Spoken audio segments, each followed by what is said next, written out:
मैं Shalini, daughter of Jaichand Yadav. मेरी उम्र 22 साल है। ये मेरा आधार कार्ड, मेरी एज प्रूफ है। मैं HIG 1/8 बर्रा 6 की रहने वाली हूँ। अपने घर से 29 जून को अपने कॉलेज के एग्ज़ाम का बहाना करके अपने घर से निकली थी लखनऊ के लिए। लेकिन मैं अपने दोस्त मोहम्मद फैसल, जिनको मैं 6 साल से जानती हूँ, इनके साथ मैं 2 जुलाई को आके हमने गाज़ियाबाद से शादी की। मैंने अपनी मर्ज़ी से, अपनी राज़ी खुशी से, बिना किसी दबाव, बिना किसी फोर्स से मैंने अपना कन्वर्जन किया। हमने निकाह किया और निकाह के साथ साथ हमने कोर्ट मैरिज भी की। और ये हमारा 2 तारीख को गाज़ियाबाद से हमने ये दोनों हमारा ने मैरिज अपने खुद से कोर्ट सर्टिफिकेट है। मैरिज की है। ये रहा सर्टिफिकेट। मेरी शादी का जैसे ही मेरे घर वालों को पता चलता है तो उनमें से मेरे बड़े वाले भाई का, जिनका नाम विकास यादव है, फ़ोन आता है और वो मुझसे कहते हैं कि ये जो तुमने कर लिया है, तुम समझ रही हो कुछ नहीं होगा, पर ऐसा कुछ नहीं है, तुम्हें आना पड़ेगा। और तुम जो समझ रही हो कि तुम बच जाओगी, तुम्हें कुछ नहीं होगा, या जो तुमने कर लिया वो हम सब मान जाएंगे, तो ऐसा कुछ नहीं है, तुम्हें आना पड़ेगा। ये सब सुन के मैंने फ़ोन काट दिया। और इस बीच मेरे घर वालों से बात होती रही।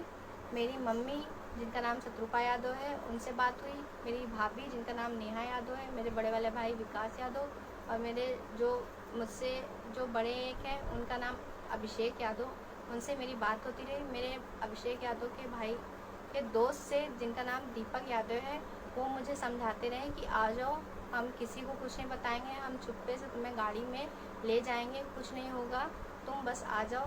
पर मैं अपनी मर्ज़ी से आई थी, तो मैंने उनसे बोला कि नहीं, मैं नहीं आ सकती। फिर मैंने फ़ोन काट दिया। फिर उसके बाद मेरे पापा का 2-3 बजे रात में फ़ोन आता है और वो मुझसे बात करते हैं, मुझसे और फैसल से भी बात करते हैं। मुझसे भी बातें करी थी बहुत सारी कि तुम क्या करते हो, क्या काम है, तुम्हें ये करने से पहले सोचना चाहिए था। अच्छा, तुमने अपने पापा को बताया? तो मैंने कहा नहीं सर, मैंने भी अपने पापा को इन्फॉर्म नहीं करा है। कहते हैं तुम अपने पापा से इन्फॉर्म कर लो, मुझे मिलवा दो, मैं तुम दोनों की शादी करा दूंगा, मुझे रिलीजन से कोई मतलब नहीं, जहाँ मेरी बेटी खुश रहेगी वहाँ मैं राज़ी हूँ। तो मैंने कहा ठीक है सर, मैं कल आपको 11 बजे, अभी तो रात हो गई, कल 11 बजे मैं अपने पापा को बात करके आपको इन्फॉर्म कर दूंगा, फिर आप जैसा चाहना मिल लेके बात कर लेना। कहते ठीक है, अगर नहीं करोगे तो तूफ़ान आ जाएगा, ये वो। मैंने कहा ठीक है सर, क्षमा चाहता हूँ जो दिक्कत दी, लेकिन मैं कल आपको ज़रूर बताऊँगा। सुबह सुबह मेरे घर से 7-8 बजे, बिना किसी को पता चले, ना ही इन्होंने किसी से बात की थी इनके घर में कि बताया हो मेरे बारे में या इनके हमारी शादी के बारे में, इन्होंने इनके पापा के पास जब मेरे पापा गए तो मेरे पापा इनके पापा से कहते हैं कि हमें लड़की ज़िंदा या मुर्दा चाहिए, लड़की क्योंकि चाहिए। 7 बजे ही चले गए थे और मैंने उनसे बोला था 11-12 बजे मैं बता दूंगा पापा से बात करके। वहाँ मेरे पापा, चाचा, बाबा, भाई सबको धमकाना कि लड़की दे दो, लड़की दे दो। फिर मैंने भी अपने पापा को वही समय बता दिया कि हाँ पापा, शालिनी एक लड़की है जो इनकी बेटी है, जिनसे मैंने शादी करी है, हम दोनों ने खुद से करी, हम दोनों ना ही आएंगे और ना ही किसी का दबाव है हम पे, हम खुद से शादी करी, खुद हमने से अपनी रहेंगे। मर्ज़ी से की थी, तो हम वापस नहीं जाना चाहते थे, इसलिए हमने मना कर दिया। और जी। जैसे ही मेरे घर वाले वहाँ से जा नहीं रहे थे इनके घर से, हमने फिर ये बोला कि मैं अपने भाई से कि वहाँ से चले जाओ, हम आएंगे पर वहाँ से चले जाओ। फिर उसके बाद ये सब होने के बाद हमने डर से अपना फ़ोन बंद कर दिया और कांटेक्ट करना हम सबसे दोनों छोड़ ने अपना दिया। फ़ोन बंद कर दिया। हम लोगों ने कांटेक्ट करना छोड़ दिया। कांटेक्ट जब हम अपना रह रहे थे, हमने किसी से कांटेक्ट नहीं किया था, अपना आराम से रह रहे थे, हंसी खुशी रह रहे थे। ठीक 14 जुलाई को यूपी से कानपुर पुलिस किदवई नगर थाने के दरोगा, जिनका नाम अखिलेश कुमार यादव है, और 2 मुकेश, सिपाही और और आए थे। एक का नाम, जिनका नाम है सूर्यवंशी, वो आए थे। वो जहाँ मैं रह रही हूँ वहाँ आए थे। यहाँ से आकर मुझे चांदनी महल थाने ले गए। चांदनी महल थाने ले जाने के बाद वहाँ मैंने देखा कि मेरे पापा भी हैं, वहाँ मेरे पापा भी थे। पुलिस ये कह के मुझे यहाँ से ले गई थी कि तुम्हारा मजिस्ट्रेट के सामने बयान करा देंगे, तुम वहाँ चलो। और मैं इसीलिए थाने चली गई। और जब मैंने अपने पापा को देखा, सबको, पुलिस को देखा, पुलिस से मेरी बातचीत हुई। जब मैं अपनी मर्ज़ी से आई थी तो मैं नहीं जाना चाहती थी किसी के साथ भी, इसलिए मैंने इनके साथ रहने का फ़ैसला किया और मैं यहाँ से नहीं गई। पुलिस इस डिसीज़न को लेते मुझसे एप्लीकेशन लिखवाई और मेरी साइन लेके चली गई। मेरा बयान जो कि मैं अपनी मुँह ज़बानी से बोल रही थी, मुझे हिंदी लिखनी नहीं आती, हिंदी मैं इन्होंने लिखी और साइन मैंने किया।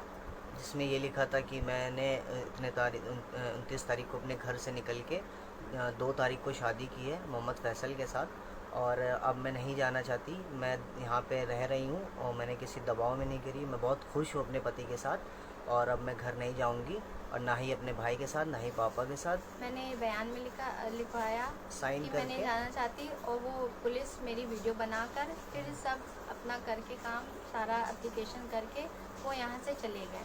यहाँ से जाने के बाद हम अपनी मैरिड लाइफ में रह रहे थे, अच्छे से रह रहे थे।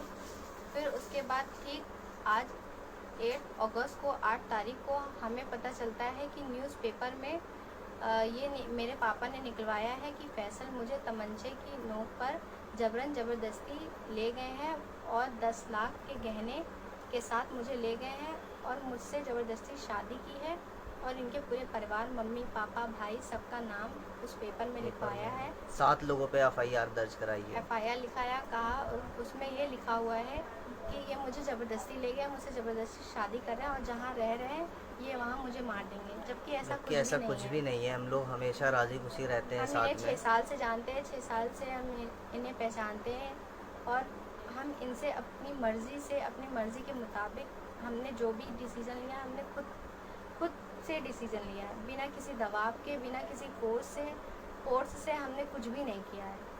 हमें किसी से कोई शिकवा नहीं है, कोई शिकायत नहीं है। हमें अपने मुझे अपने माँ बाप से भी नहीं है कि ना ही मुझे, इसलिए मैंने अपने माँ बाप के नाम एक भी FIR नहीं लिखवाया। और बीच में हमें ये भी पता चलता है कि मेरे पापा के दोस्त आके, वो जहाँ ये रहते हैं वहाँ आके ये बोले कि लड़की तो मरेगी, भाई के दोस्त भी आके कि लड़की तो मरेगी, लड़की को तो लड़की के पापा मारेंगे, और लड़के का तो जो होगा वो होगा। मुझे मेरी जान का खतरा है, मैं जहाँ रह रही हूँ मुझे यहाँ से भी खतरा है। मुझे नहीं पता कल को मेरे साथ क्या हो क्या नहीं हो, इनके साथ क्या हो क्या नहीं हो, ये हमें कुछ भी नहीं मालूम। हमें किसी से कोई शिकायत किसी से कोई चीज़ नहीं है, ना ही हमें किसी के खिलाफ़ कोई FIR करनी है, ना ही कोई केस करना है। बस हम अपनी लाइफ को अपने एक दूसरे के साथ रहना चाहते हैं, और हमें किसी रिलीजन से, किसी भी धर्म से, किसी से कोई लेना देना नहीं है, ना ही हमें किसी से कोई बैर है। जैसा कि हमने सोचा था कि हम अपने लाइफ में एक दूसरे की ज़िम्मेदारी उठा के अच्छे से प्यार मोहब्बत से रहेंगे, अपनी लाइफ को स्पेंड करेंगे, शादीशुदा ज़िंदगी जिएंगे।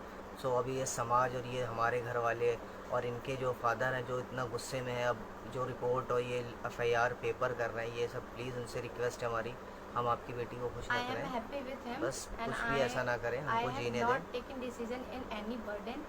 मैंने जो भी किया है सब कुछ अपनी मर्ज़ी से किया हुआ है। इनके खिलाफ़ जो भी रिपोर्ट लिखाई जा रही है या वो गलत सलत बोला जा रहा है, अपहरण का किया जा रहा है, गुमशुदा की मेरी जो रिपोर्ट लिखाई जा रही है, ये सब झूठ है, सब गलत है, ऐसा कुछ भी नहीं है। जो कि मैं अपनी मर्ज़ी से खुद का बोल के इनको बयान दे के ही मैं अपना जो भी है अपना डिसीज़न लिया है, बिना किसी दबाव, बिना किसी फोर्स के। बस उसके बावजूद भी any problem with any religion, and हमें किसी भी टाइप का किसी को लेके कोई भी नहीं करना है। बस हमें आप सबसे मदद चाहिए, प्लीज़ हमें प्रोटेक्शन दिलवाइए, हमारी मदद करिए प्लीज़। हमें किसी से कुछ नहीं है, बस हमें अपनी जान का खतरा है, मुझे जान का खतरा है, इन्हें भी खतरा है, कल को इनको कुछ हो जाए या मुझे कुछ हो जाए। हम नहीं चाहते किसी के साथ कुछ गलत करना। और ये वीडियो हमें जब ये न्यूज़पेपर का पता चला तब मैंने बनाई है। प्लीज़ हमारी सपोर्ट कीजिए, हमारी मदद कल कीजिए। को ऐसा ना हो कि कानपुर जाना पड़े और कोई दिक्कत हो रास्ते में, क्योंकि हमारी जान को खतरा है। जिस तरीके से हम पे इल्ज़ाम लगे इनको लेकर, ऐसा कुछ भी नहीं है, सब झूठ है, सब फेक है। I am requesting you, please kindly support us, kindly help us. Thank you so much. Thank you so much.